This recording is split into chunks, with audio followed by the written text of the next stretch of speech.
Liberal democracies should allow for effective protests, and effective protests tend to cause a nuisance. Yet if Boris Johnson and the Home Secretary Priti Patel have their way, a protest which causes a nuisance could soon become illegal. Can the policing bill, which passed on its second reading yesterday, be stopped? Also, some more bad news for you, and we've learned today that in Britain, vaccines for under 50s are being delayed for a month.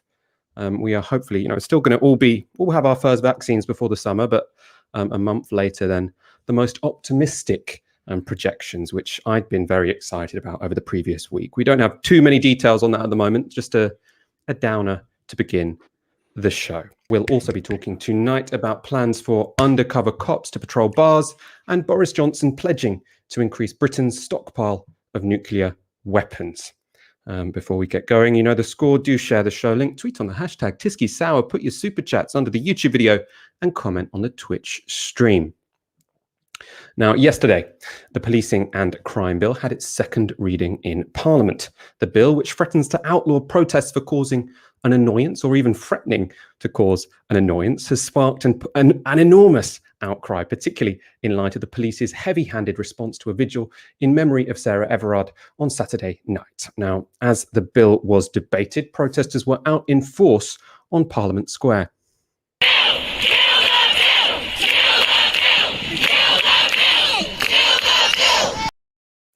That protest was organised by the group Sisters Uncut. Inside Parliament, Labour, after a U-turn on the weekend, also spoke powerfully against the proposed law. This was Shadow Justice Secretary David Lammy's speech. Instead of tackling violence against women, the government has prioritised giving the police the power to prohibit the fundamental freedoms of protest that the British public hold dear. And by giving the police this discretion to use these powers some of the time, it takes away our freedom all of the time.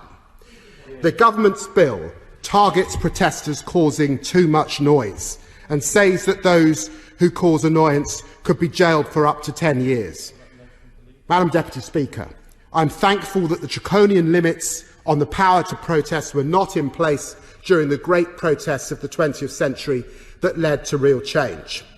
When the suffragettes marched for the right to vote, some of them were prepared to break the law to make their point just outside the House of Commons. Does the Secretary of State believe that those women who shouted noisily should have been arrested too? Protesters marched from Jarrow in Tyneside all the way to London to demand the right to work in 1936. Does the Secretary of State think the police should have had the power to stop them before they even passed York? The anti-apartheid movement, of which I was part, marched continuously on Trafalgar Square for black and white people to be treated as equal. Does the Secretary of State seriously believe that they should have been arrested because they caused an annoyance? Now, very, very powerful speech from David Lammy there to give him credit for that. We do know, as we discussed on the previous show, that U-turn probably only came because of that action organised by Sisters Uncut on the weekend. So it could have been quite a different story this week in Parliament if there hadn't been that popular mobilisation. So a lesson to us all there. In the end, the bill did pass its second reading by 359 to 263. It went completely down party lines. So every Tory voted for the bill and every other MP voted against. But not all is lost, because this is only the second reading. So on a second reading, MPs vote on a bill in principle. So they're saying, do we think a bill of this sort needs to be passed? But by passing it, it doesn't yet become law, because there's already, or there now will be a process where people can attempt to amend the bill. That will be in the committee phase, and then it comes back for a third reading, and then if it passes in the Commons, it goes on to the Lords. Now, of course, for it not to pass in the Commons, we would need some Tories to rebel. And from, the whole Brexit process, I suppose, we know that often Tories talk a good game, but when push comes to shove, they don't really vote with their hearts and souls. But there was, some signs, at least, of disquiet. There's some hope that some Tories could rebel. This was Theresa May in yesterday's debate. I absolutely accept that the police have got certain challenges, for example, when people glue themselves to vehicles or the gates of Parliament. But freedom of speech is an important right in our democracy. However annoying or uncomfortable sometimes that might be. And I know there will be people who will have seen scenes of protests and will have said, why isn't the government doing something?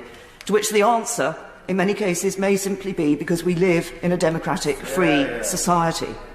So I do worry about the potential unintended consequences of some of the measures in the bill, which have been drawn quite widely. Protests have to be under the rule of law, but the law has to be proportionate.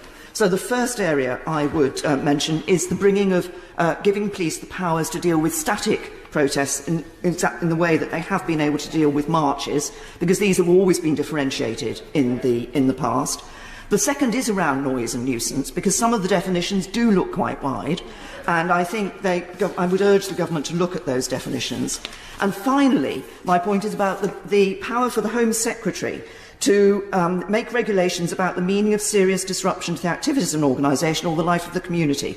It's tempting with Home Secretary to think that giving powers to the Home Secretary is very reasonable, because we all think we're reasonable. But actually, future Home Secretaries may not be so reasonable. I wonder if the government would be willing to publish a draft of those regulations during passage of the bill, so we can actually see what that is going to be and make sure that it is not also encroaching on the operational decisions of the police. So there are very important elements of this bill, but I would urge the government to consider carefully the need to walk a fine line between being popular and populist. Our freedoms depend on it. That was Theresa May there. I would say a powerful speech, but to be honest, it was kind of, I got a very strange feeling inside when she was having that little in-joke with Priti Patel, because they were both, Priti Patel currently is, Theresa May was, very authoritarian Home Secretaries, not the kind of people you would like to have the kind of discretion that this bill would give them if it is passed into law. But, and you know, the reason I showed you that is because there were signals there that Theresa May could be the kind of Tory who would vote at least for some amendments, potentially to take away some of the most draconian elements of that bill. I have to admit, I'm not holding my breath. Aaron, what do you reckon? Is there any chance that this bill will ultimately be blocked, will not pass? No, I don't think it will be blocked. You know, we really should have James Butler on here talking about this, because he is the Novara Media resident constitutional expert. But my sense it's not really is constitutional, because it's just enough Tories have to disagree. It's not a constitutional issue. It's will there be enough Tories to rebel? Well, no, but it's about but I was about to talk about a constitutional issue. In other words, the right to protest in law and whether or not the Tories care about it. Which is to say, I don't actually understand much of this debate, if I'm frank, because we already have causing a public nuisance in this country. It's already been used for decades in undermining protest, as has violent disorder, as has a bunch of public order crimes. You might remember Trenton Oldfield, Michael, remember him? Chap who got involved in the Cambridge-Oxford boat race, I think 2011, 2012. Yeah, do you remember that? The guy that interrupted the boat race? Yeah, I do. What did he get charged with? Public nuisance. 6 months in prison, had to leave the country. So I don't really understand. You know, we like to say to ourselves, we have a right to protest. Actually, we don't. There are a bunch of laws where the police can use a great deal of latitude and discretion to stop protest, which is what everybody is saying is the case with this new legislation. Yes, it's not good. Yes, it's clearly a deterioration of where we already are, but I feel like people are over-egging the extent to which it marks a shift. So in essence, why would the Tories kind of back away from it? You know, it's a slight modification of where we already are. And again, you know, maybe our audience disagrees with that. Maybe James Butler disagrees with that, or yourself. That's my personal feeling. You know, I feel like this is the resistance to this is being based upon a myth of right to protest, which we don't have. We don't. I mean, yeah, legally we have it. But in practice, in terms of how the police enforce laws which exist in ways they shouldn't be enforced, probably, yeah, I don't really see it as a huge departure. Well, I mean, I suppose the reason it is being brought in, I mean, the charges I know that normally get thrown at protests are aggravated trespass, which is when you trespass on some property and then stop people going about their daily duty. And that's the one I often see protesters get done for, and then violent disorder, as you say. I'm not sure about the case of the guy who went in front of the boat. Can I come back in? Yes, sure. You know, David Lammy says, "Oh, what would you have done about, you know, the Jarrow marchers coming down to London? Would you have stopped them at York?" Honestly, the police probably today would do them for traffic violations. obstruction of traffic. That's probably what they would stop them on. Yes, that's exactly what would happen, David. It is important to note, though, that the reason these are being brought in is because there were some protests which were very effective, which Cressida Dick, who is the Met Commissioner, asked or told the Home Secretary that she did not have enough powers to stop. So especially Extinction Rebellion, which really changed the narrative on climate change in this country, an incredibly effective protest. And the way they changed the narrative was by making sure that climate change was a top story in the newspapers and on talk radio for days and weeks at times. And that was because they caused a real nuisance. They got in roads, they blocked roads, and they stopped people going about their normal daily business. Sometimes you had to walk across the bridge instead of getting the bus over it. I always found that quite enjoyable. I'm sure some people found that irritating. And the reason the Met couldn't stop that, couldn't clear people off that bridge, is because in law, there was no laws that were being broken there. And so this is being brought, of course there were laws. But this is being brought in specifically. This is being brought in specifically to stop people protesting like that. So it is being done for a reason, and it is being done to stop the kind of effective protests that have been taking place over the past 5 to 10 years. I'm not disputing that. And I think what's really concerning about this legislation isn't that it's new, it's the fact that it's already stuff that could be sort of enforced by the police. But as you're right to highlight here, Michael, the whole point here is to actually offer a very streamlined set of legislation, and it's far more punitive, right? Obstruction of traffic isn't going to land somebody in prison for 18 months, whereas this may, that ultimately could have applied also to Extinction Rebellion when they were blocking Waterloo Bridge. That is a traffic offence. But you're right, that's not really going to land enough people in prison. It's not going to create the disincentive for people to not do it, which is, of course, what they're trying to do here. So the idea that this law would technically stop forms of protest which are already permitted, I don't think that's accurate. What it's about doing is actually, right now we have some very sort of ambiguous, permeable laws like aggravated trespass. Yes, it's a criminal offence. You know what? You're probably going to get a couple of £100 fine or maybe a bit of community service, and actually saying, no, we're going to make this a really serious offence and you're going to think twice before you do it. So I think, that's not to say it's good. It's clearly very bad. But I think, we need a bit more precision when it comes to analysis here. These are not things we can presently do, but we won't be able to do when this legislation passes. No, it's about an escalation by the state in the extent to which they want to use coercion.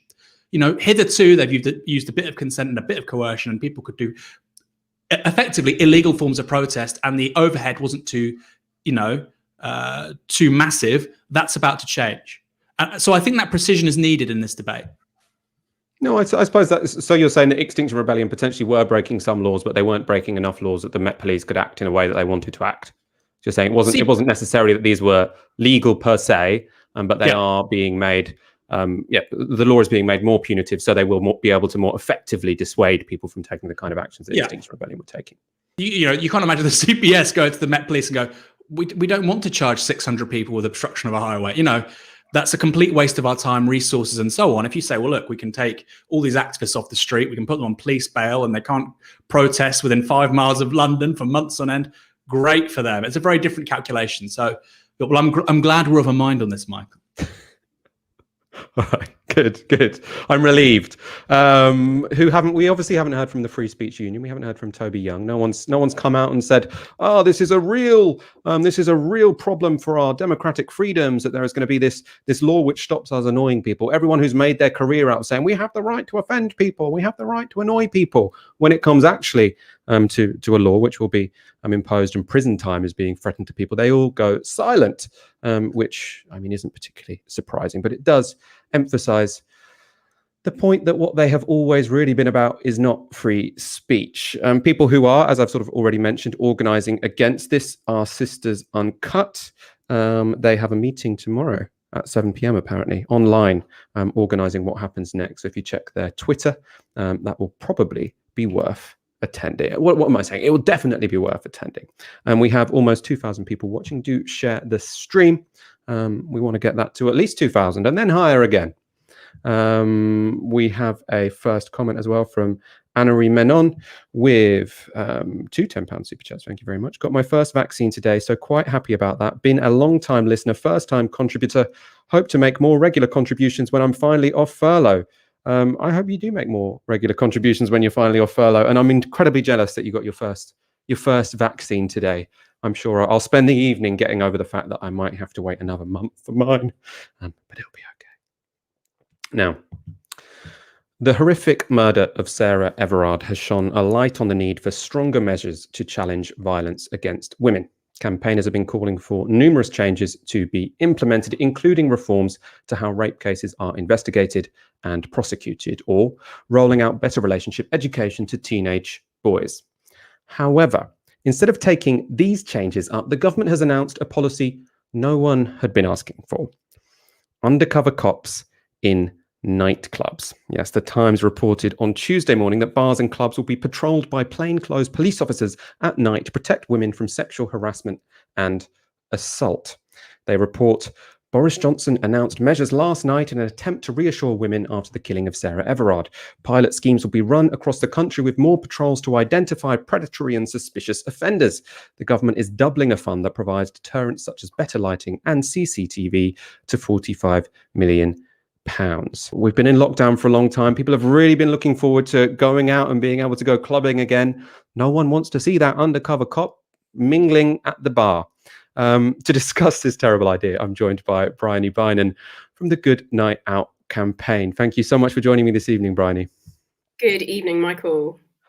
So I'm going to get your opinion on this particular proposal in one moment. First of all, can you explain to our audience what it is that you do, what the Good Night Out campaign do? Yeah, absolutely. So we started as a kind of grassroots project in about 2014. We do lots of work to just build community around safer nightlife. One of the main things that we do is we accredit like venues, pubs, bars, clubs, event organisers to reach a certain standard in terms of safety and like preventing sexual harassment and assault. So that might look like, you know, talking to workers about the issues. Are they experiencing harassment? Are they witnessing it? And then the main thing we do is offer specialist training around that understands like the gendered nature of this, but also includes things like, you know, what are the issues in terms of making sure the queer community is safe, things like safe, inclusive bathroom access, disabled access for everyone, and really just like challenging a lot of the myths that are out there around this.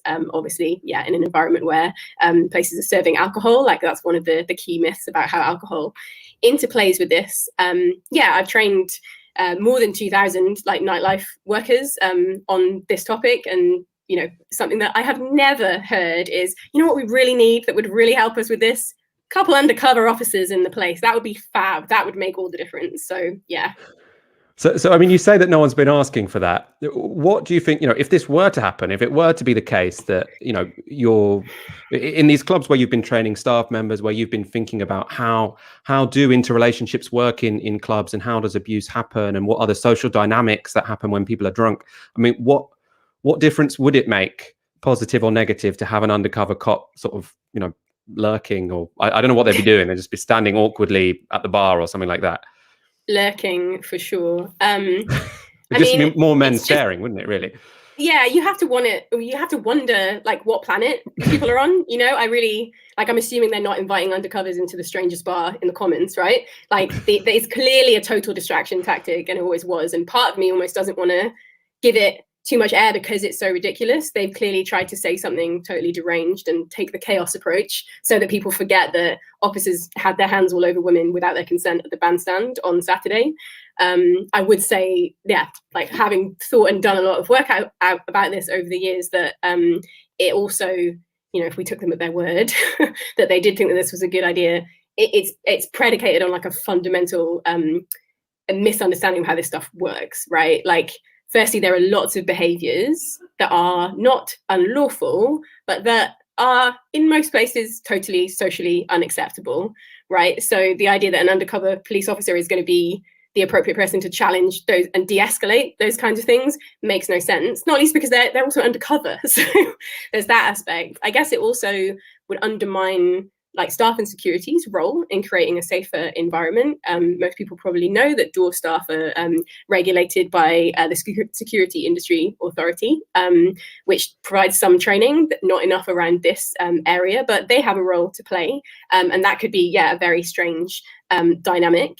And I think the most important thing that seems to have been completely not gotten around this is that like predators in venues, premises, clubs, work quite hard to create like plausible deniability around this. So they'll often coerce somebody into appearing to leave willingly So this often isn't something that you can like observe from the outside. So the idea that undercovers would be able to somehow like be able to read people's minds, in effect, like the solution obviously is about creating an environment where people are able to name what's happening and seek support around it from staff, from security, or even just from other people around them, right? That's what we want in clubs and bars. We want that feeling of conviviality, community. Well, it's also, I mean, it creates also, one of the first things I thought was it creates another way that people can claim plausible deniability, which is you're a creepy guy in a pub staring at people, someone saying, what the hell are you doing? You're like, I'm an undercover cop, you know? Yeah. Freaks me out.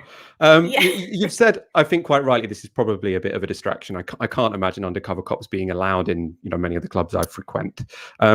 What then should we be focusing on? Because, I mean, I assume in your line of work, you do recognize that, you know, there are still very serious problems when it comes to sexual harassment out at nightclubs. What should the government be talking about and focusing on?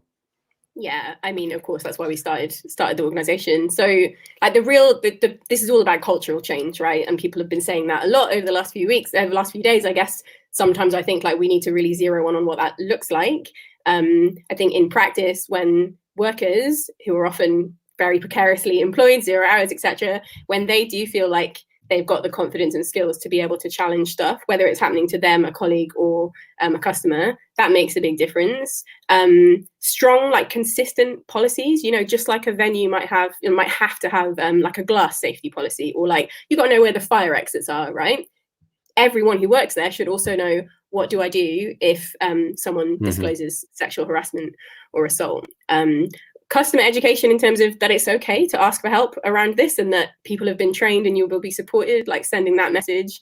And I think community building around like being active bystanders, right? So taking care of each other and making sure that, yeah, we don't leave it up to sort of an apocryphal possible undercover in the corner wearing bootcut jeans to you know, be the person to sort it out, because clearly they're not going to be. I would just say, I suppose, that it is, while I joke because I just think this is so ridiculous, it's very frustrating that the government just isn't listening to a very established like community of practice, obviously beyond our like specialist organization, but just generally like the women's sector and the gender-based violence sector more broadly.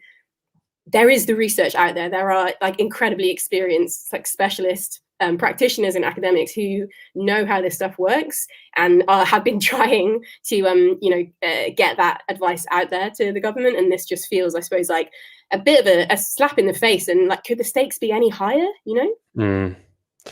Bryony, Beynon, thank you so much for joining us this evening. That was all incredibly clarifying. I would much rather you were in charge at safety in clubs than Priti Patel. I can say that for sure. Thank you very much. We're going to go straight on to our next story. Before we do that, do hit the like button. It helps us on the algorithm. On Tuesday, Labour's MP for Hartlepool resigned, triggering a by-election in the now marginal seat. Mike Hill was facing a tribunal for sexual harassment allegations, which he denies, and according to Politico, resigned following pressure from Keir Starmer. The by-election will pose a challenge for Labour, who have held the seat since its creation in 1974. That's because it voted heavily for Brexit, and the combined vote share of the Brexit Party and the Conservatives was 6,000 above that of Labour in 2019. We can get up those results from that most recent election. You can see there, Labour won 3,500 votes above the Conservatives, but at the same time, the Brexit Party, their candidate was Richard Tice, who was the leader of the party. He got 10,000. So if all of those Brexit Party voters go towards the Conservatives, that would be big trouble for the Labour Party. That's not necessarily going to happen, though, because we have had a similar situation before. So in 2015, there was another situation where the combined vote share of UKIP and the Conservatives was higher than Labour. I think we can get up a graphic now about the history of the vote there. You can see in 2015, UKIP and the Tories have a combined vote share which is higher than the Labour Party. But then in 2017, when UKIP's vote collapsed, Labour gained 17 points, the Tories only 13. So you can see that there wasn't this one-to-one transfer between a pro-Brexit party and the Conservatives. Obviously, that all changed in 2019 when Labour went into that election on proposing a second referendum. Let's quickly look at what the 2017 results were, in fact. So you can see here Mike Hill at that point won 21,000 votes, 52% of the vote. That was up 16 points on the previous election. So that is a reminder quite how phenomenally successful in many ways that 2017 election was.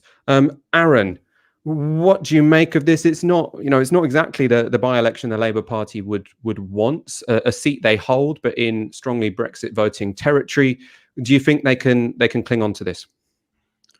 I mean, they can. And it's not often you say that a by-election is particularly instructive as to broader patterns. It has predictive power for what may happen. There was the Copeland by-election not long before the 2017 general election. I think it's like that was the 5th by-election a government had won since the Second World War. And then, of course, the Tories, their vote collapses in a general election just, I think, a month later or 6 weeks later. So, they're not particularly indicative of much. But I think Labour having problems, particularly in the Northeast since 2019, but also obviously since Brexit, the fact that this is a seat where we've seen their vote share go down, year on year on year, with the exception of 2017. And the possibility that Labour will run a very sort of pro-Remain candidate. I won't talk about who they are. We may be talking about that in a second. What I would say is this could be a really insightful by-election, purely on the basis of the candidate that runs. And that's why I think it's important to keep an eye on it. Normally, I wouldn't say that about by-elections, but I think this time it's different. So let's talk about that candidate.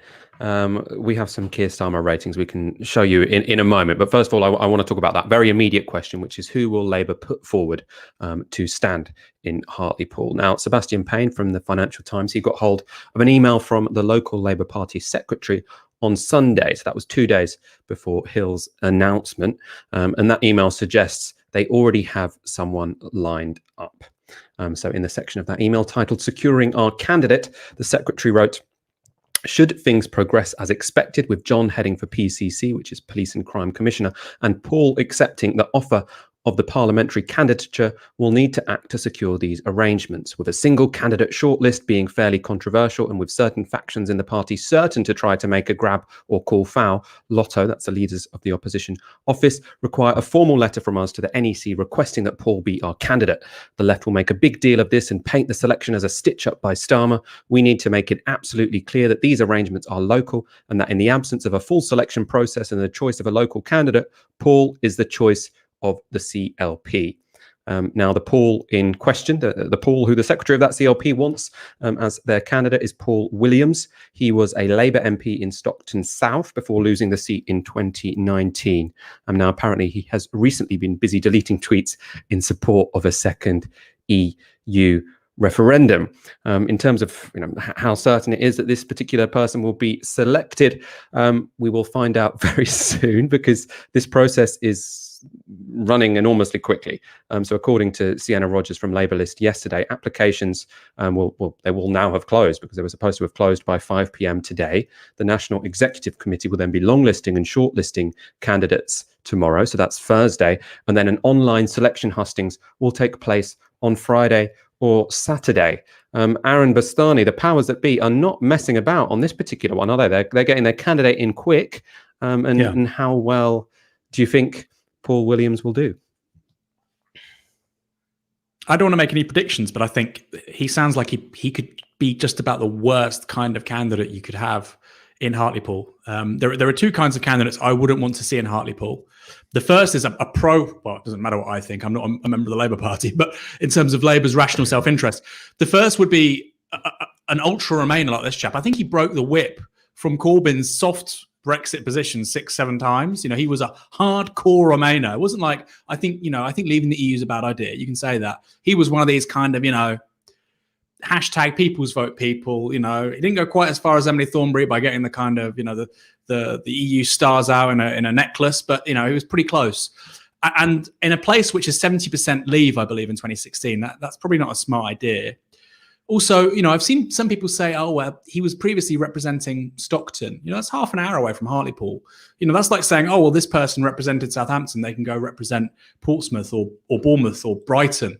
That's not how it works. So somebody who's not local, somebody who had a very distinct position on Brexit, which really isn't in keeping with the rest of the area. And then also, I think going back to your previous question about, we've been here before with UKIP, and also, of course, there was the Stoke by-election, which Paul Nuttall lost. Labour kept, and it was kind of seen as this really important moment for Corbyn. This isn't the same because, Labour aren't confronting UKIP led by Paul Nuttall or by Nigel Farage even. They're confronting a Conservative Party with an 80 majority built on precisely this kind of seat. And the Tories are only gaining in popularity in the last 6 months in particular, really. Last 3 months, but particularly this year. But in the last 6 months, there's clearly been a turnaround in fortunes. Now, on the one hand, if you look at national polling, we'll talk about that in a second, and you extrapolate that to Hartlepool, Labour should win this. They should win this. But I think if you're looking at Labour in mid-30s nationally, and then they lose Hartlepool, something very strange is going on. And I think that's the kind of worst case scenario Labour would be looking at. I saw an electoral map. I think it was based on a poll which had Labour on 33 or 32 nationally. Maybe you saw this too, Michael, which had Labour on circa 180 seats. Now, what was really interesting was that Ilford North could lose that, Wes Streeting. I think it's Ilford North. It was Wes Streeting's seat. I don't want to get Sam Tarry, Mike Gates, his successor, wrong here. It was Wes Streeting's seat. That was looking dodgy. Angela Rayner's seat, that was looking dodgy. The Shadow Home Secretary's seat in South Wales, that was looking dodgy. But Labour kept Canterbury, kept Portsmouth South, which were seats they literally never won until 2017. So, that tells you something really profound, which is Labour, even under Starmer, and again, we need to wait for this by-election result to come to fruition. It could be that Labour win 34, 35% of the vote at a general election and still lose seats. And again, that's why this by-election is so instructive about broader patterns. I think it'll be very close. I think it'd be very, very close. If I had to bet on it, I would say the Tories would win. But I think it'd be very close. I think it's probably too close to call. I'd bet that Labour would win for the following reason, which is that 2019 was the Brexit election. So it was called the Brexit election on Sky News. The two most important policies of the party were that Labour was going to have a second referendum and the Tories were going to get Brexit done. So I can't imagine that Brexit has any more salience now than it did then. It should have less salience, if anything, which I would have thought would go against the Conservatives. Now, obviously, people are worried that will that Brexit party vote switch to the Conservatives? That would be the problem. There will be Reform. That's the Reform UK party. That's the new Nigel Farage outfit, but I doubt they'll do particularly well. But I'd have thought that because Brexit is over, COVID is now on top of people's agenda, and also the candidate is a doctor. That's what's going for him. He's an NHS doctor, so he would have been working on the COVID front line. I would expect that if they kept the seat in 2019, they should really do the same again. I want to end the section by just looking at some new stats that were out today, which is the ratings for Boris Johnson and Keir Starmer, which for the first time in a while, Boris Johnson is doing better when it comes to favourability ratings than Keir Starmer. Neither of them are doing amazing. I think we can get this up. It's graphic 11, Fox. So Boris Johnson, 41% have a favourable attitude towards him, which is up 52% unfavourable. And Keir Starmer, 31% favourable and 49% unfavourable. 3% less on favourable and 5 points more on unfavourable. So a net rating of -11 for Boris Johnson and net rating of -18 for Starmer. Not particularly impressive, but it could actually, this could actually be quite good for Keir Starmer, right? If he wins back Hartlepool, then he can, and potentially with a bigger mandate, then he can say, look, I'm a success. That's true, Mike. I love how the camera just comes to me and I'm looking at Mike. That's true. Look, polls don't matter. Ultimately, elections matter. That's what matters. If we can talk about Keir Starmer's personal approval ratings and people think this and that, and it's all speculation. If Labour do well in the local elections, if they don't complete, they're going to do terribly in Scotland. If they do not as bad as possibly, they could do in Scotland, if they do well in Wales, all of a sudden people say, well, Keir Starmer has a real shot at being Prime Minister. I personally don't think that's going to happen. Actually, for a bunch of reasons, not necessarily in Keir Starmer's control. So, for instance, everybody over 55 has been vaccinated. They're the people most likely to do postal votes. They're the people most likely to vote Tory. So, ultimately, this is always going to be a very difficult set of elections for Labour. But I do think, Michael, there's too many variables here. Look, you're saying that, the vote was split in for Hartlepool. The vote was, they won in 2019, they'll win it this time. Well, yeah, they won in 2019 because the vote was basically split in half for the people running against them. I think why Hartlepool's really interesting and important is and again, it's all been speculation. To what extent was Brexit a cipher for broad discontent or a broader change in the sort of electoral coalition that Labour had historically based its success on? And, Hartlepool's going to be really instructive about that. Corbynism kind of put a cork in that for a couple of years because they had high turnout, get the vote out campaigns and so on. That's no longer there with Starmer. So it's going to have to be something different. I think it's really too close to call, but you're right. Logic and the head says it should be Labour. But those approval ratings, Michael, are calamitous. For Keir Starmer to be minus 18, Paul Mason, one of the people who backed him, in January 2020, said that any leader that gets below minus 30 has to resign. So I don't agree with that, by the way. I think that's a really stupid way to carry on. But, clearly he said that thinking that Keir Starmer, the person he was backing, would never find themselves in that situation. So minus 18 is huge. And the collapse in support, particularly from Labour voters, is, I think, almost entirely, we've seen this in the data repeatedly, almost entirely from October last year. This is not because he's going too far left. There's tanking in approval ratings. It's because people are seeing from the left a man who's been an opportunist, who's attacked his own side, and who frequently doesn't appear to have many principles. He needs to change that if he wants to get that number going back up again. We've got a couple of comments. Simon Garrett with 1999. Thank you very much. Can you please, I don't know what happened to my words there. Can you please say happy birthday to Julie Batterson? She is the best socialist I know and a wonderful person. Happy birthday, Julie Batterson. You sound great. I'm going to throw this question to Aaron, actually, although I want quite a quick answer. Joe Buckley with £5 asks, what do you think of the Northern Independence Party's chances in Hartlepool? Oh, and I can answer that. Can you interview them, please? I'm sure we'll get them on soon. Yes, we will. But Aaron, I know you've been thinking about how well they might perform. Yeah, no, we're going to get them on. I'm actually going to interview somebody for Tuesday. So there you go, Michael. About the politics of Northern independence. The sort of ultra banter timeline scenario is that the Tories win by a smaller margin than the vote for the Northern Independence Party. And again, that could be really instructive, because one of the possibilities of the Starmer leadership is a balkanization in the Labour vote. That's one of the possibilities, right? 2 or 3 trans rights activists running against Rosie Duffield in Canterbury. That's highly plausible. And, if you're looking at people that are winning by margins of 1,000, 2,000, 3,000, like 2019, that becomes a major issue. Even if just the Greens bump up, independent left activists sort of bump up, local candidates and so on. And the Northern Independence Party is in that ballpark. If they stand 20, 30 candidates in the next election and they get 1,000 votes each, that's gonna really hurt Labour in a couple of places probably. And that's a worry for them. And so I think the Northern Independence Party or parties like that or candidates like that are going to be a variable, and it's going to be really interesting to see, if they keep their deposit. I don't want to be mean, but keeping their deposit would be remarkable. But if they got a couple of hundred votes, that would be, I think, a real accomplishment. And they're in the national media. They were in the local media, the Hartlepool Mail, I think it was. They launched the campaign. They're registered with the Electoral Commission. They've got a press operation. They've got money. They're getting a candidate. They're getting policies. Good luck to them. Well, it will definitely make politics more interesting. If they do well. I look forward to your interview on Northern Independence, Aaron. On Tuesday, Britain's Tory government published a long-awaited integrated review into the country's security, defence, development and foreign policy. Now, it's billed as a manifesto for a global Britain in a competitive age, which is obviously a reference to the international role the Tories promised for Britain after Brexit. Now, the review includes a commitment to an Indo-Pacific tilt, with a goal that Britain will be the European partner with the broadest and most integrated presence in the Indo-Pacific, committed for the long term with closer and deeper partnerships bilaterally and multilaterally.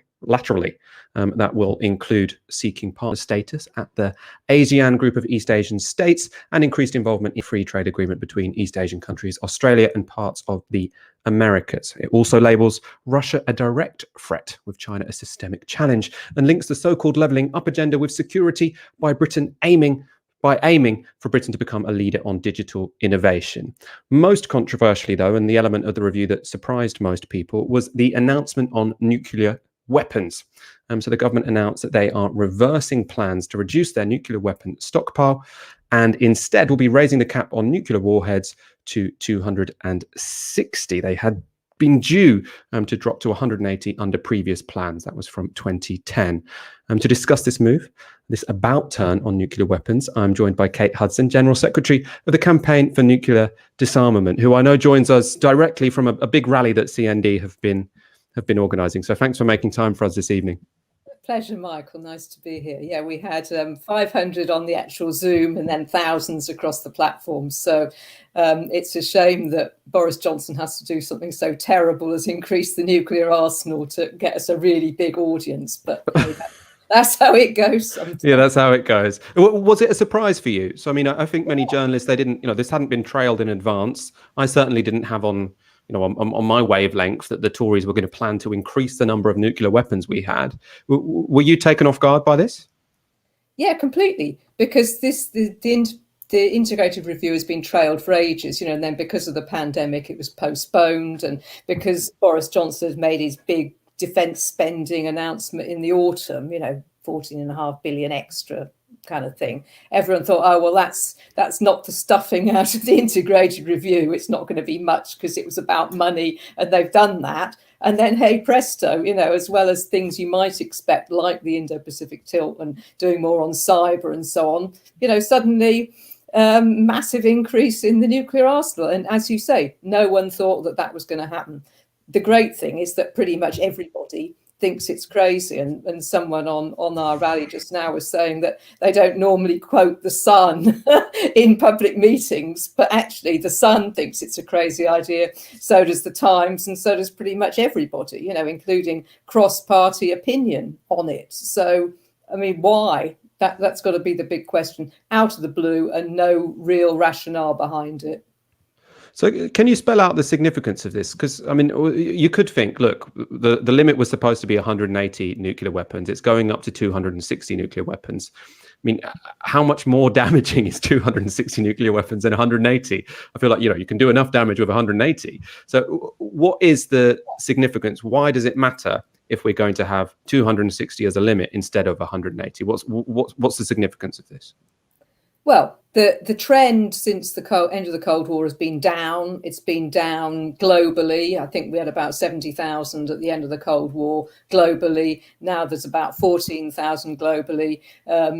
Biden and Putin have just renewed the New START treaty. One of the first things Biden did when he came in, that's their bilateral nuclear reductions treaty. So they're on track to continue reducing their nuclear arsenals. And Boris Johnson turns around and says, actually, we're going to increase our arsenal, even though we've been on the same downwards path. And as you said, in 2010, the Cameron government said, OK, we're going to reduce our arsenal down to 180 by the mid-2020s. And that was completely all of a piece with post-Cold War policy here and globally. So he's kind of turned the whole thing upside down, really. So in terms of what it actually means in terms of the nukes, we've got, at the moment, we've got about 195. We're sort of on the way down to the 180. Each of those nuclear weapons is around about 8 times the power of the Hiroshima bomb, which, as you know, killed over 200,000 people. So kind of ballpark calculation, given that they're dropped usually on cities and dense population centres.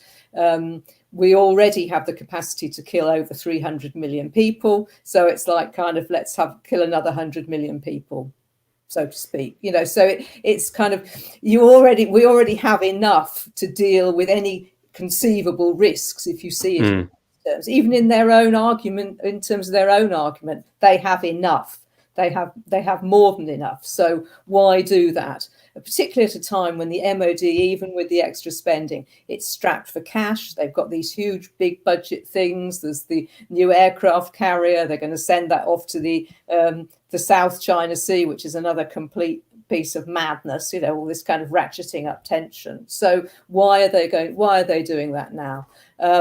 There's one kind of debate around it, which is sort of a bit esoteric for normal people, which is that the Americans haven't been wanting to spend money on a new nuclear warhead to replace our existing one, which would be standard replacement. So they've been holding back. Britain's been putting huge pressure on the US Congress, actually, to build new nuclear warheads. So there's some idea that this is trying to shame the US into actually going ahead with the new warhead.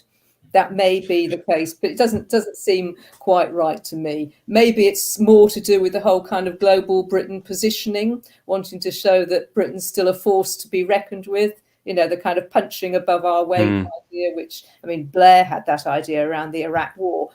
Prime ministers tend to have some notion of that kind. It's a status thing as well. So maybe he thinks it's a way to re-put Britain on the map. Bit of a crazy way to do it.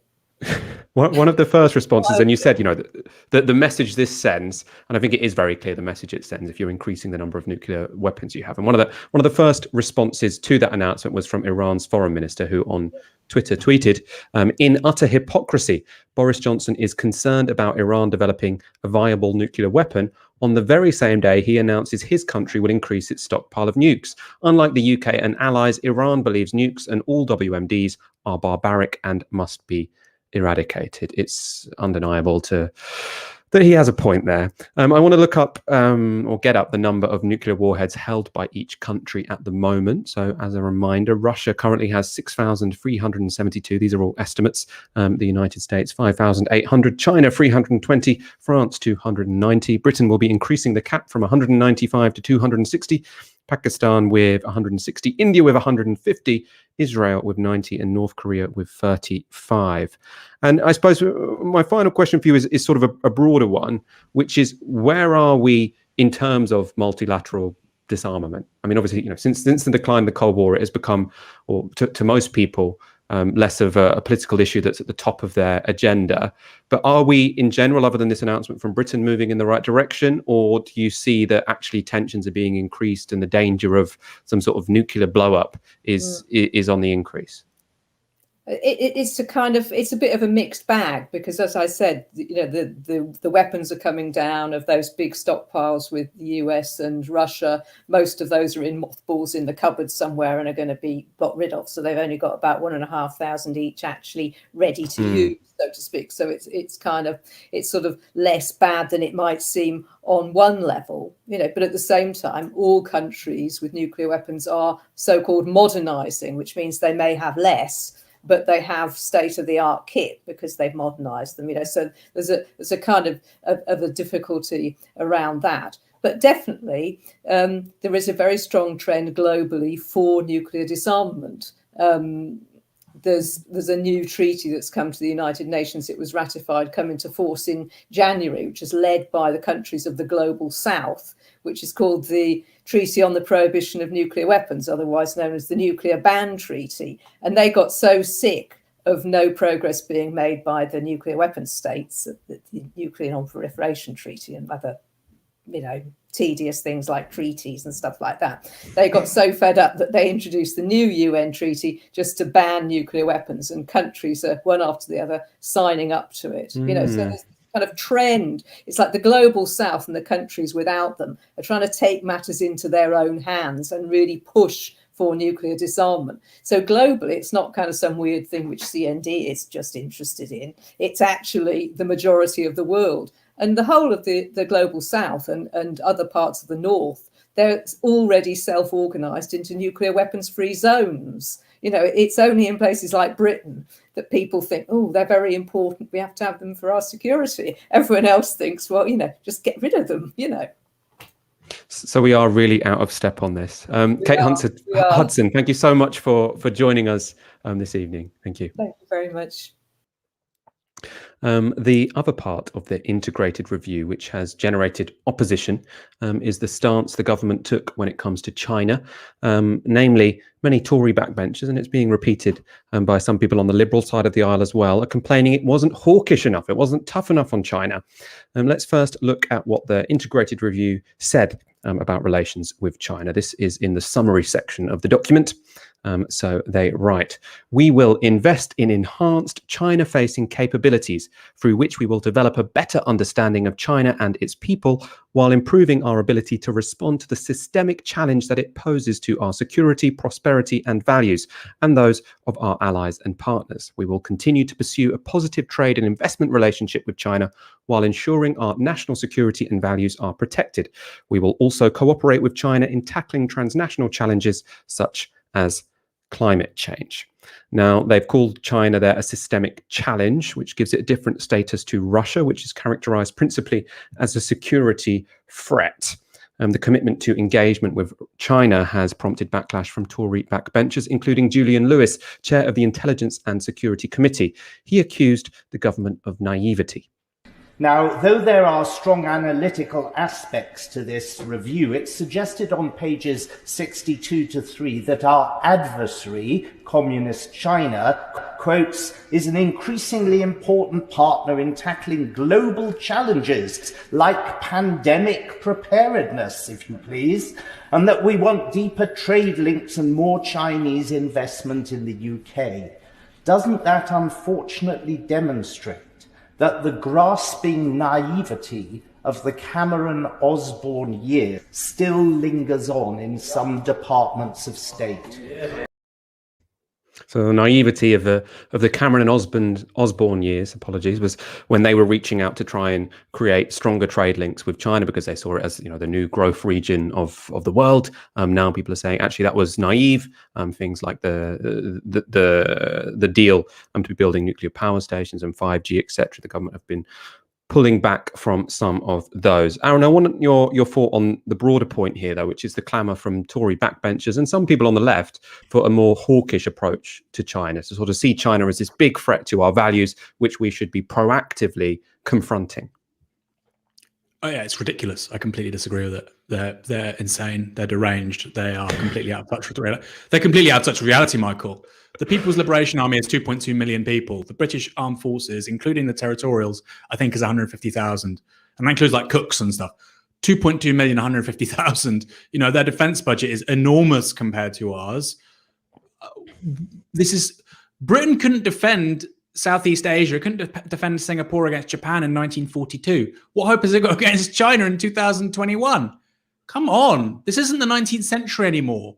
Britain wasn't capable of projecting power in East Asia 80 years ago, right? When it had an empire, when it had South Asia, when it had India. Come on, this is ridiculous. But that's not to say China's a wonderful country. You know, good luck to the People's Liberation Army. It's just about an objective assessment of facts.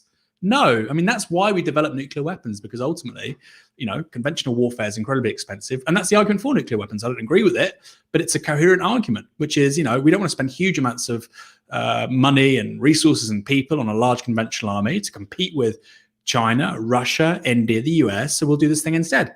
I get that. But, you know, Britain can't have nukes and go for the big conventional army as well. We're a country of 65 million people.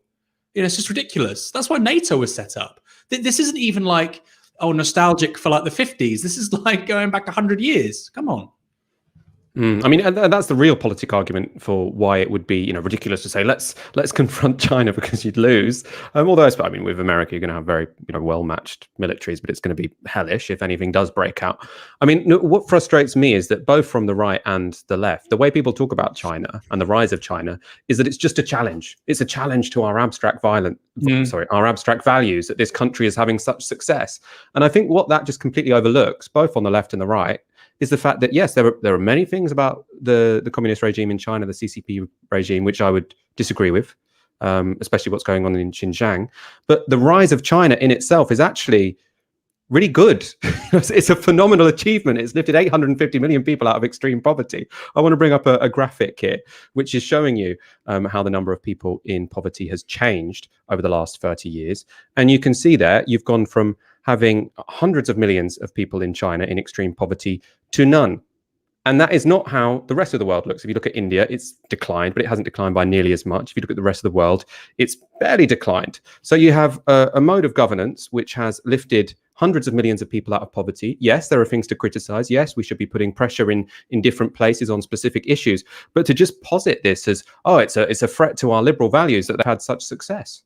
I mean, the threat to liberal values should be the fact that the places where they have a liberal democracy haven't succeeded very well because we have either overthrown their governments or we've imposed unfair trading systems on them, which means that they languish in poverty. So I think to say, oh, this country's being so successful, what a threat to us, when what success in practice means is that people are moving from lives of poverty to middle-class lifestyles, which everyone wants. I want to live a middle-class lifestyle. Most people do.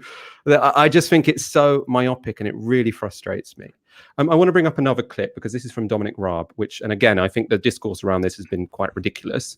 This was leaked to the Huffington Post. It's been doing the rounds. Now, the video is not brilliant quality, but the subtitles will show you what the Foreign Secretary said on his call to staff. So I squarely believe we ought to be trading liberally around the world. If we restrict it to countries with ECHR level standards of human rights, we're not going to do many trade deals with the growth markets of the future. Now, if you missed any of that, I'll get up the quote just so you're clear about what he said, because the call quality wasn't great. So Raab said, and when it comes to Britain negotiating trade deals, if we restrict it to countries with ECHR, that's European Convention on Human Rights, level standard of human rights, we're not going to do many trade deals with the growth markets of the future.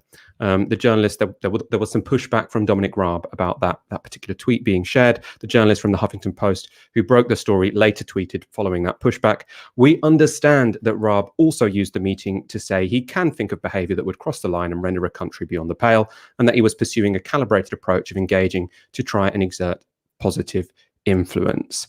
Now, why do I think that some of the pushback about this, where they say, oh, this is completely outrageous, how dare we sign trade deals with countries that don't have exactly the same standards and levels and concepts of human rights as the European Convention of Human Rights? That's not because I think human rights should have no role in our trade policy. It should. That's why we shouldn't sell weapons to countries like Saudi Arabia, which commit war crimes. It's also why we shouldn't block countries like India and South Africa when they push for open patents on COVID-19 vaccinations because they want to be able to vaccinate their populations without waiting for Pfizer to get round to it. So, but the idea, which I think has come across in much of the backlash, I'm going to show you the worst example here, that we shouldn't trade with countries unless their political systems conform to those in Europe, is just nonsense. It's also led to some pretty ahistorical takes. This is the dumbest one I saw. This is from James O'Brien. He tweets, "The European Convention on Human Rights was Churchill's dream. In the centre of our movement stands the idea of a Charter of Human Rights guarded by freedom and sustained by law, 1948. They promised to protect his statue whilst destroying one of his most precious legacies."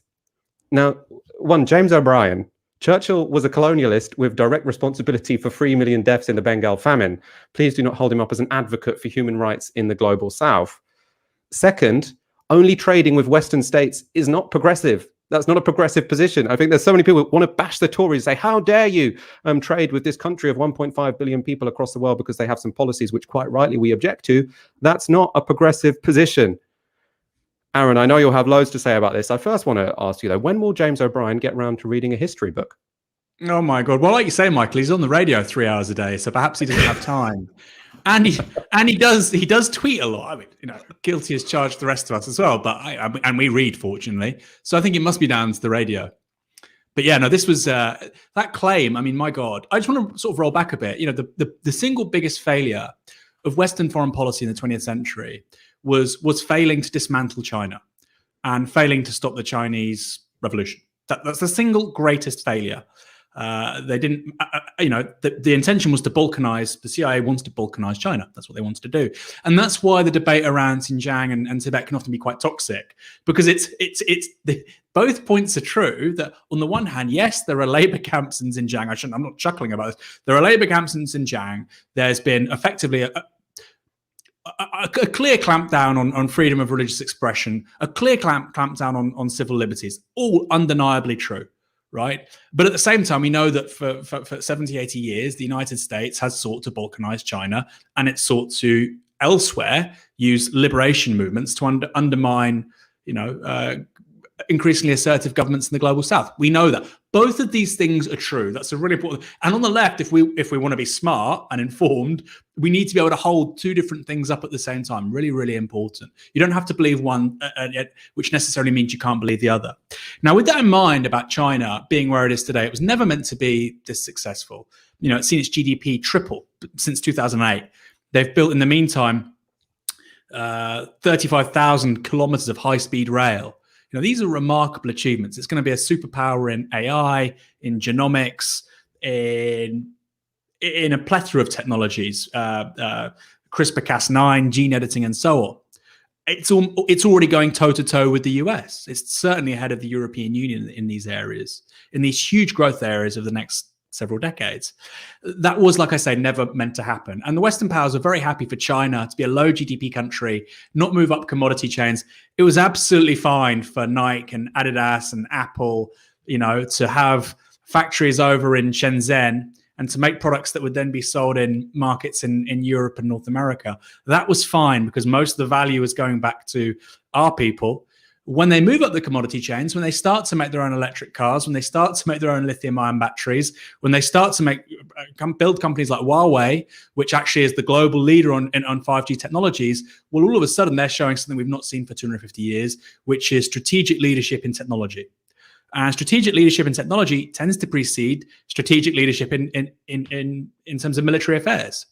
And so that's the thing that's got the Americans most spooked, is that companies like Huawei are effectively competitive with the US, and they may have a strategic advantage in robotics and AI and these other areas, which is also why the UK, for instance, did what the US wanted it to do by not allowing for Huawei to participate in procurement contracts. And I think ultimately they want to get Huawei out of the UK altogether.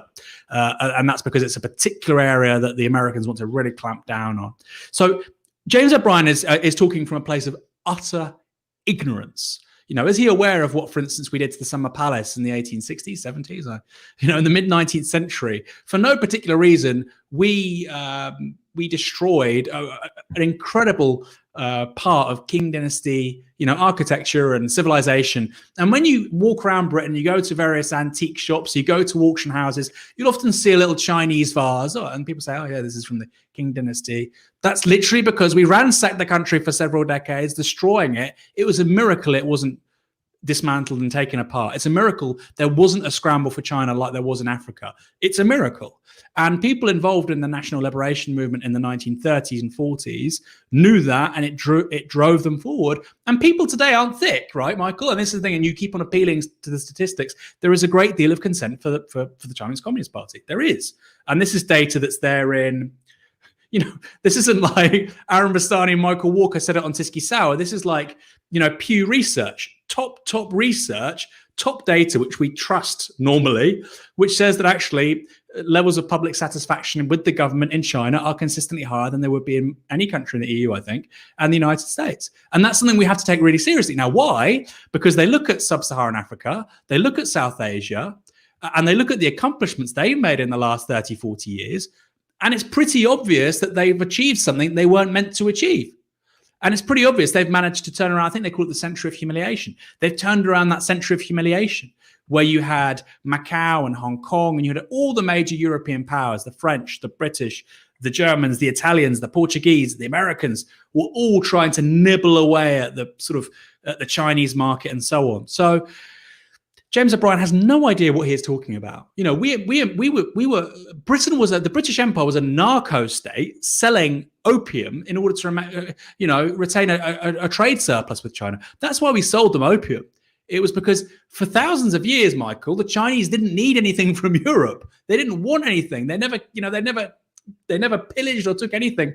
They had a large country with everything that they need. I mean, they've got various tributary states and so on, but I'm talking about what we did going to Africa and South America and North America and so on as Europeans. They never did any of that. They never entertained any of that. The repeated instances of Europeans trying to open up the Chinese market, the Chinese just weren't interested. Commodore, I think, was it Commodore Perry with Japan, that the Tokugawa shogunate. The Japanese didn't want to be involved in this, but they weren't as large as China, and they said, look, we've got to open up and we've got to reform, we've got to be a part of this, which is why the Japanese were the first kind of developed power in East Asia, and of course the first colonial power in East Asia. One might argue the only one. Now, anyway, I'll conclude with this because I've been going on for so long, Michael. Europeans have to have a bit of humility when we talk about what's going on in China right now, both from a perspective of political economy and yes, taking 850 million people out of poverty, and also the historical context. Hugely, hugely important. What we did to that country was horrific. Also important to say, China and India, according to the Angus Madison GDP statistics, these are the two largest economies for 18 of the last 20 centuries. This is a return to normal, Dominic Raab. This is a return to normal, James O'Brien. China, for almost the entirety of documented history, has been one of the most advanced, civilized, affluent economies on Earth. And we had a blip for 150 years, and now we're going back to business as usual. That's the world we now live in. Get used to it, adapt to it, but you can't ignore it, and you certainly can't stop it. I think that thing you say about they weren't supposed to succeed is really important, because that is why hawkish people on the left and right, or the liberals or whoever, see China as a threat. Because yes, they're doing some bad things. The human rights abuses in Xinjiang seem terrible, but the human rights abuses in Kashmir also seem terrible. The human rights abuses that America committed in Iraq were terrible. Should we campaign against all of those terrible policies? Yes. But only one of those policies leads Western analysts and liberal columnists to say, oh, then that whole system should collapse, right? And the reason people see China as a challenge when they're abusing human rights, but they don't see India as a challenge when they're abusing human rights, is because China has a median income now of 10,000 and India has a median income of 2,000, even though they started from the same base. Right. So, and I think the word I come back to most on China, Aaron, is humility, which is that it's really, really difficult to bring hundreds of millions of people out of poverty, especially when you have the West constantly overthrowing democratically elected governments if they dare to go against the interests of foreign companies who are coming in and trying to gut their systems. So I just think people need a bit of humility, and the people like James O'Brien say, "Oh no, we can't trade with these countries because they don't have our values."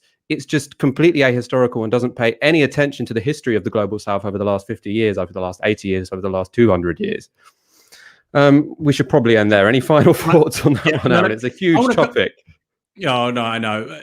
I'm trying to get hold of Martin Jacques when China ruled the world to get him on Novara Media to talk to him about this at length. I think, Michael, and I'll say this, also, we don't want to buy things from China. Well, where about 70% of the world's photovoltaic cells are made. If you want to decarbonize affordably, we're going to need to buy them from China.